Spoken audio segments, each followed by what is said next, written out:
Graça e paz, cara amiga, caro amigo que acompanha diariamente essa nossa meditação sobre a Palavra de Deus na liturgia, a Palavra de Deus que nos é oferecida no Santo Evangelho nesta segunda-feira da 15ª semana do Tempo Comum. Duas coisas são importantes nessa semana, nessa segunda-feira, aliás. A primeira coisa é que nós vamos começar a leitura do livro do Êxodo. Nós ouvimos como na semana passada o livro do Gênesis foi nos preparando para nos fazer ver, contemplar a chegada do povo de Israel na terra prometida, como é que esse povo chega aqui, ou melhor dizendo, como é que o povo de Deus chega até o Êxodo.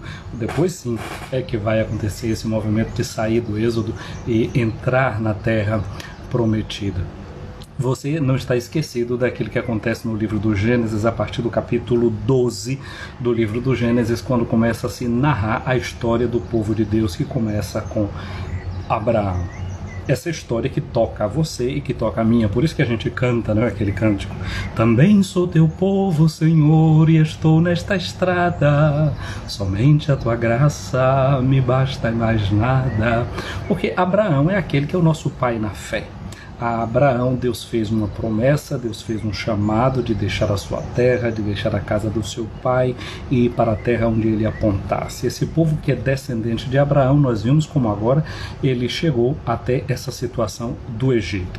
E aqui tem uma coisa interessante, como é que o Êxodo começa a narrar a presença do povo de Israel lá no Egito. Nós vimos que, graças a José, o filho de Jacó, que depois tem o nome transformado em Israel, depois daquela luta que ele tem com Deus, como José interpreta toda a história da sua vida, a falsidade dos irmãos, a inveja dos irmãos, ele lê numa chave positiva, vendo que como Deus foi tendo cuidado com a promessa que ele tinha feito a Abraão, de forma que através de José e de toda aquela dificuldade que ele estava passando, Deus estava realizando a sua promessa à casa de Abraão. Essa era a forma com que José estava interpretando a sua história, as suas dificuldades, os seus sofrimentos.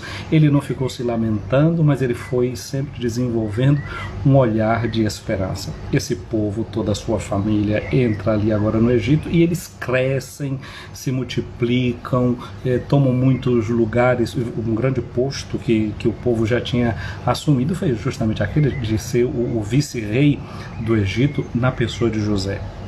Vocês sabem que o progresso de uma pessoa muitas vezes vai desenvolvendo sentimentos negativos nos outros. Os irmãos de José, só em saber da possibilidade que o irmão poderia crescer tanto na vida, ficaram com tanta inveja que queria matá-lo, e não matando, tentaram eliminá-lo vendendo para o Egito. Aliás, o povo tem até um ditado que diz assim, né? A inveja matou Caim. É assim. E às vezes isso está dentro de casa mesmo, pode estar naqueles ambientes mais próximos nossos, pode-se enfrentar essas coisas. Interessante porque a palavra inveja, a gente pode ter duas possibilidades de ver esse prefixo. In pode significar em e in pode significar não. Videre, em latim, significa ver. E daí vem a palavra inveja.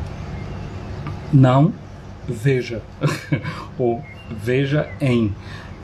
E uma inveja é justamente esse não ter a capacidade de ver ou não ver bem as coisas.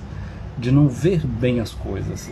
E esse sentimento malsão, não é, que pode se abrigar no coração das pessoas.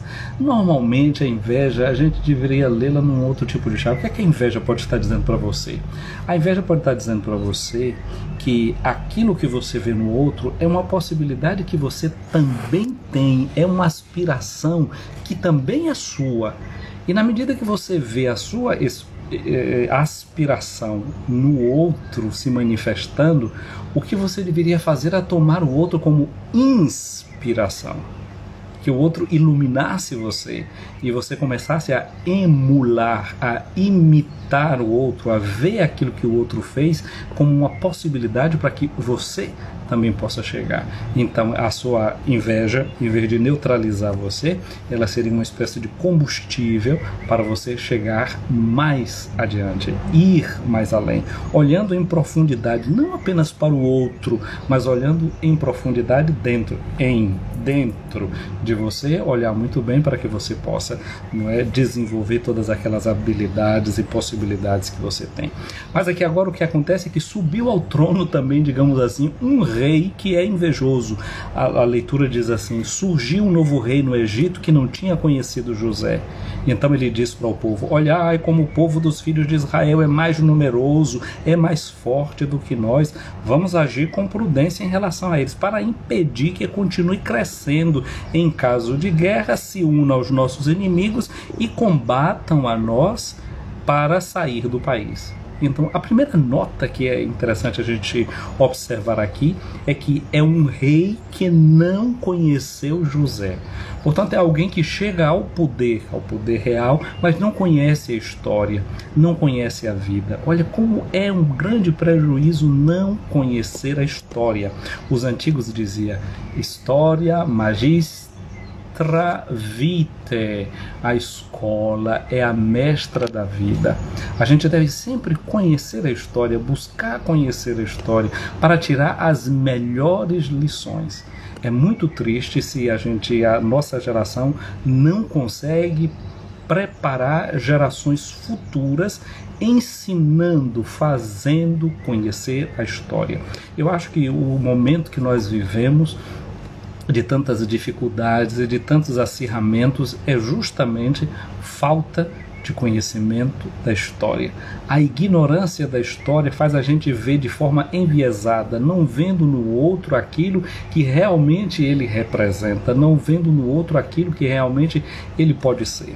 Portanto, eu acho que essa primeira leitura de hoje, não é, nos dá esse grande alerta. Mas tem um dado que eu acho também interessante, é porque Israel agora estava no Egito, e eles tinham crescido lá no Egito, não é? Tinham ficado poderosos também. Então, inclusive, José chegou ao lugar um lugar principal dentro do povo, mas só que Deus tinha feito uma promessa para Abraão e a sua casa.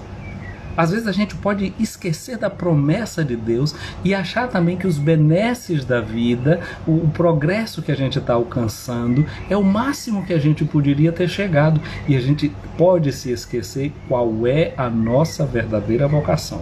Portanto, esse texto de hoje também é uma chamada de atenção, não é, para que a gente nunca esqueça qual é a meta e qual é o horizonte nosso na vida, e não nos conformarmos com progressos, mesmo que sejam progressos humanos e somente humanos. A nossa vida vale muito mais do que isso, do que o progresso humano que a gente possa alcançar. E a gente não deve, não é, enterrar as raízes da gente em lugares que são apenas terra de passagem. É um lugar onde a gente tem que fazer êxodo. A gente pode passar por ali, mas ir mais adiante. E às vezes precisam acontecer, às vezes, coisas assim altamente negativas para dar uma espécie de socalavão na gente, e a gente acordar para a vida e dizer: realmente nós temos outras metas, nós temos outras perspectivas. Então, assim como Deus foi providente na história de José e livrou José da inveja dos seus irmãos, Deus de novo vai ser providente com o povo de Israel e vai libertá-lo dessa sanha desse tirano que agora se manifesta, que é o faraó, que vai tomar todas as medidas para fazer a vida de Israel mais difícil. Aqui serve uma coisa muito interessante. Eu estava até pensando em trazer aqui para vocês uma garrafa de óleo de oliveira que eu tenho ali, porque a minha mãe é apaixonada por óleo de oliveira. Toda vez que eu vou, eu tenho que levar uma garrafa desses óleos de oliveira que é feito por aqui. Tenho amigos que fazem esses óleos e muitas vezes me dão da colheita do próprio quintal, do próprio terreno deles. E ali eu tenho um que é para levar para casa. A propósito, rezem pela minha mãe, né? Ontem à tarde teve uma subida de pressão e de açúcar que deixou a gente meio amedrontado. Tinha levado uns 15 minutos conversando com ela antes da janta, e quando depois eu tive essa notícia, tinha que passar a noite numa UTI, Só vamos ter notícia por volta das 11 horas da manhã, mas eu espero em Deus que tudo esteja bem e que tudo volte ao normal. Mas o que eu estava pensando dessa garrafa de óleo para mostrar para vocês, mas para dizer uma coisa, uma garrafa de óleo de oliveira, o óleo da oliveira, ele é fruto de quê? Da azeitona, que tem que ser esmagada. Somente quando a azeitona é esmagada, ela pode dar óleo. Uma garrafa de vinho, quem gosta de vinho, né? Eu tô vendo muita gente esses dias postando de lugares onde estão passeando, bebendo vinho porque tá frio, não é? Na beira da fogueira, eita que maravilha! Estamos descobrindo a cultura do vinho, não é? No frio que a gente vai experimentando. Eu ficava pensando, mas esse vinho que você está tomando, que você gosta de tomar, ele não existiria se a uva não fosse pisada, se a uva também não fosse esmagada. A uva só se transforma em vinho se ela for esmagada. Pão que você vai comer hoje, né, que foi um trigo que um dia caiu na terra, na solidão da terra, a escuridão da terra, e somente porque aquela semente caiu na escuridão da terra, se transformou, se tornou uma planta, e depois que foi colhida e foi passada no moinho, e a massa foi sovada, batida de um lado para o outro, você vai ter o pão que você vai comer aí hoje. Portanto, essas dificuldades que muitas vezes a gente tem na vida, pode ser para a gente dar o melhor óleo, como acontece com a azeitona, ou para dar o melhor vinho, como acontece com a uva, ou para se transformar em um bom pão, como acontece com o trigo. Quando eu fiz o meu retiro de ordenação presbiteral, eu tinha pedido ao meu bispo de fazer um exercício com pessoas de uma linha inaciana, e eu fui ali em Salvador, perto do famoso lixão, onde está não sei se é ainda o estádio do Esporte Clube Vitória, ali viviam as irmãs do Cenáculo. E teve uma frase da irmã fundadora das irmãs do Cenáculo, Santa Catarina ou Santa Teresa? Santa Teresa de Curderec. Tem uma frase dela que diz assim: deixa Deus te modelar, porque tu não sabes o que Ele vai fazer de ti. Quando eu vou ao Brasil, desde um tempo para cá, eu gosto de ir num lugarzinho aí na minha diocese que se chama Maragogipinho, no município de Aratuípe. Lá em Maragogipinho, as pessoas também pegam barro, batem no barro muito, e depois eles vivem muito da olaria. Ali fazem os famosos cachixis, que são levados para Nazaré, uma cidade vizinha onde tem a feira do cachixi. Eu tenho um São José muito bonito que me deram de presente lá, o João, que me deu aquele São José feito com o barro. Por que aconteceu? Aquele barro teve que ser amassado, sovado e foi deixado modelar. Deixa Deus te modelar, porque tu não sabes o que Ele quer fazer de ti. Então, portanto, esta semana, vendo a história de José, e agora iniciando, vendo essa história do povo de Israel no Egito, a gente é chamado a dizer isso. Deixa Deus te modelar. As dificuldades que você pode estar passando nesse momento, as dores que você pode estar fazendo nesse momento, pode estar te modelando para uma coisa que você não sabe. Você pode estar se transformando num bom óleo, num bom vinho ou num bom pão. A leitura do Evangelho de hoje é a conclusão do capítulo 10º, e começamos a ler o capítulo 11, é o fim do sermão missionário, não é, no Evangelho de Mateus. E aqui Jesus começa dizendo assim uma coisa: não penseis que eu vim trazer a paz. Não vim trazer a paz, vim sim trazer a espada. Que negócio mais maluco, não é? Lá no Sermão da Montanha, Jesus disse: bem-aventurados os que promovem a paz, porque serão chamados filhos de Deus. E ele é o Filho de Deus. Na hora do batismo dele, Deus olhou para ele e disse: esse é meu Filho amado, escutai-o. Jesus é o Filho amado e ele é o promotor da paz. Todas as missas nós nos rezamos dizendo aquilo que Jesus disse no Evangelho de São João, no capítulo 14. A gente reza: Senhor Jesus Cristo, que dissestes aos vossos apóstolos: eu vos deixo a paz, eu vos dou a minha paz, não olheis os nossos pecados, mas a fé que anima a vossa igreja. Dai-lhe segundo o vosso desejo a paz e a unidade, vós que sois Deus com o Pai e o Espírito Santo. Agora olha só aqui, João 14:27 diz uma coisa que talvez esclareça isso que Jesus está dizendo, que ele não veio trazer a paz, mas veio trazer a espada. Aqui diz Jesus: deixo-vos a paz, dou-vos a minha paz, mas não a maneira do mundo que eu dou. Não se perturbe nem se atemorize o vosso coração. Aqui está a paz que Jesus não veio trazer. Não veio trazer a paz do mundo. As pessoas que estavam ouvindo essa palavra de Jesus no Evangelho, o Evangelho de Mateus, eu já disse, é um evangelho dali do ano 70, 80 depois de Cristo, quando o exército romano já tinha destruído a cidade de Jerusalém, já tinha destruído o templo. E qual era a lógica dos romanos? A lógica dos romanos era aquela da chamada Pax Romana. Era a paz que era estabelecida por meio das armas. Tem um ditado em latim que as pessoas gostam muito de repetir: si vis pacem para bellum. Se tu queres paz, prepara a guerra. Jesus não trouxe essa paz. A paz que diz assim: vamos botar a arma na mão do povo, porque se você, todo cidadão de bem, tiver armado, vai ter paz, vai ter segurança. Não. A paz não vem por meio das armas, a paz não vem por meio da guerra, a paz não pode ser garantida pela violência e pela força das armas. A paz pode ser alcançada assim com justiça, como lembra Deus na palavra através do profeta: Opus Justice Pax. E Jesus diz nas bem-aventuranças: bem-aventurados que têm fome e sede de justiça. Jesus veio trazer a paz que vem pela justiça. Ele não veio trazer a paz como o mundo dá, que é a paz que os romanos promoviam e que era a paz por meio das armas. Essa Jesus não veio trazer. Desta paz ele não fala, não quer saber desta paz. Ela não brota de Deus, ela não procede da misericórdia do Senhor. Mas aí tem outro detalhe que diz assim: eu vim trazer a espada, não é? Ele não disse vim trazer a guerra, não vim trazer a paz, vim trazer a guerra. Ele não diz isso. Ele diz: não, eu vim trazer a espada. E os primeiros cristãos entenderam isso muito bem. Olha o que é que diz a carta de São Paulo aos Efésios, no capítulo 6. São Paulo vai dizer assim: que a nossa luta não é uma luta contra a carne nem contra o sangue, mas contra os principados e as potestades, os dominadores deste mundo tenebroso, os espíritos malignos espalhados pelo espaço. Por isso, protegei-vos com a armadura de Deus, a fim de que possais resistir ao mal, e assim empregando todos os meios, continueis firmes. E aí Paulo vai dizer isso para nós: em toda circunstância, empunhai o escudo da fé, com o qual podereis apagar todas as flechas incendiadas do maligno.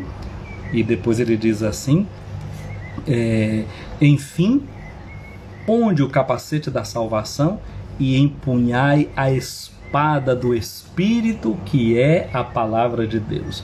Eu me lembro que uma vez, eu não sei se eu era seminarista ou eu era padre novo, eu passei por uma dessas igrejas evangélicas que abrem em qualquer garagemzinha lá, não é? E forma ali uma igreja. E eles cantavam um canto, e tinha uma senhorazinha, eles com a Bíblia na mão, ele cantava: eu vencerei o inimigo com esta espada. Eu lutarei, eu vencerei o inimigo com essa espada. E eles gritavam mais alto: eu lutarei, eu vencerei o inimigo com essa espada. Ele levantava essas Bíblias para cima: com essa espada eu vou lutar e o inimigo vou derrotar. Com essa espada eu vou lutar e o inimigo vou derrotar. Eu lutarei, eu vencerei o inimigo. Gente, eu só ouvi aquilo uma vez, mas aqueles crentes cantavam aquilo com uma força tão grande. Tinha uma senhora, ela era baixinha, e ela pegava essa Bíblia e levantava e dava uma rodadinha assim por lá. Eu decorei, a ver que até hoje tem tempo que eu escutei isso. Como eu disse, eu não sei se eu era seminarista, se eu era padre não, mas entrou no meu ouvido e ficou para sempre. Ah, bonito realmente essa coisa, né? Ter essa certeza de que essa espada é essa espada que Jesus disse que veio trazer. Agora olha, se você pega aí na sua Bíblia e vai ao capítulo 4 da carta de São Paulo aos Hebreus, no versículo 12, escuta o que diz. Ele diz assim: pois a palavra de Deus é viva e ela é eficaz, ela é mais penetrante que a espada de dois gumes, ela penetra até dividir o espírito, articulações e medulas, julga os pensamentos e as intenções do coração. É quase que dizer que parecia mais do que uma espada, essa palavra é um bisturi. É um bisturi na mão do médico que abre, né, que vai lá profundo e que é capaz de fazer uma cirurgia dentro da vida da gente. Deus usa as nossas. E olha como conclui isso. Não há criatura que possa ocultar-se diante dela. Diante dessa palavra e diante dessa espada. Essa é a espada que Jesus veio trazer, essa espada diante da qual ninguém pode se ocultar. Porque da espada de um soldado, as pessoas até conseguiam se ocultar, correr de um lado para o outro. Essa espada humana da violência, desta se pode ocultar e uma pessoa pode até vencê-la. Mas da palavra de Deus, o que é que diz São Paulo? Tudo está nu e descoberto aos olhos daquele a quem devemos prestar contas. Portanto, esse trazer a espada para a terra é trazer um ato de discernimento, em que diante da palavra de Deus a gente se desnuda e a palavra nos enxerga por dentro e realmente pode fazer uma separação. E aí na palavra de Deus, continuando tudo isso para continuar esse evangelho, meu Deus do céu, o tempo vai embora. Então, e Jesus diz assim, de fato eu vim separar o filho do pai, a filha de sua mãe, a nora de sua sogra, os inimigos do homem serão os seus da própria família. Isso já era o que estava acontecendo na comunidade de Mateus. Já estava acontecendo esse tipo de coisas, famílias que, por conta de Jesus, tinha essa separação. Lembremos da cura do cego de nascença, como o pai diz assim, nós não sabemos o que foi que aconteceu com ele, não, pede a ele mesmo que ele dê conta dele. Não é, para não ser expulso da sinagoga. Já assim, as famílias se desunindo, perdendo o vínculo um com o outro. Mas Jesus diz, quem ama seu pai e sua mãe mais do que a mim, não é digno de mim. Quem ama seu filho e sua filha mais do que a mim, não é digno de mim. Jesus não está querendo contrapor o mandamento de amar a Deus sobre todas as coisas e esse mandamento de honrar também o pai e a mãe, mas colocar o pai e a mãe no seu devido lugar. Deus sendo aquele que é dono do primeiro lugar, todas as outras relações adquirem o seu lugar justo. Não é que haja um desprezo em relação ao pai ou à mãe, mas é que você vai saber amar o pai e amar a mãe em Deus. Em Deus amaremos a todos, inclusive os inimigos, porque Jesus já disse isso no Sermão da Montanha. Amem os vossos inimigos, mesmo que dentro da casa pudesse ter essas rixas, essas separações. A gente nunca vai deixar de amar aqueles que são os nossos. A gente nunca vai perder esse amor por aqueles que são nossos. Quem tomar a sua cruz e não tomar a sua cruz e não me segue não é digno de mim. Quem procura conservar a sua própria vida vai perdê-la, e quem perde a sua própria vida por causa de mim vai encontrá-la. Aquilo que eu disse a você, né? Uma azeitona, se ela se deixa esmagar, ela se transforma num óleo. Uma uva que se deixa esmagar se transforma em vinho. Uma semente que se deixa cair na terra sem ter medo da escuridão, ela se transforma numa espiga. Agora, se você pegar uma sementinha e colocar num vaso de vidro e fechá-la ali, para poder conservá-la e ficar por muito tempo, o que vai acontecer é que depois do tempo aquela sementinha vai murchar e vai morrer, e você vai perder a possibilidade de ter uma colheita. Quem vos recebe de Jesus a mim recebe, quem recebe a mim recebe aquele que me enviou. Quem recebe um profeta por ser profeta receberá a recompensa de profeta, e quem receber um justo por ser justo receberá a recompensa de justo. Olha que beleza, né? A gente pode trabalhar na ação missionária, ajudando a ação missionária. O mês de julho, por exemplo, é o mês do dízimo. Você se compromete com o dízimo da sua comunidade? Ajuda a tarefa evangelizadora da sua comunidade? Quem ajuda a tarefa de evangelização da comunidade é evangelizador. Por exemplo, os meus vídeos ficam aqui, eles ficam no YouTube, ficam no Facebook. Não precisa fazer nada não, basta curtir lá o vídeo, você já está ajudando a minha tarefa evangelizadora. Se você compartilha, se você salva aí no seu Instagram, você está trabalhando na obra evangelizadora. E Jesus diz, a recompensa é de um profeta, a recompensa é de quem evangeliza. Vê que você faz muito menos do que eu, só curte, só dá um like.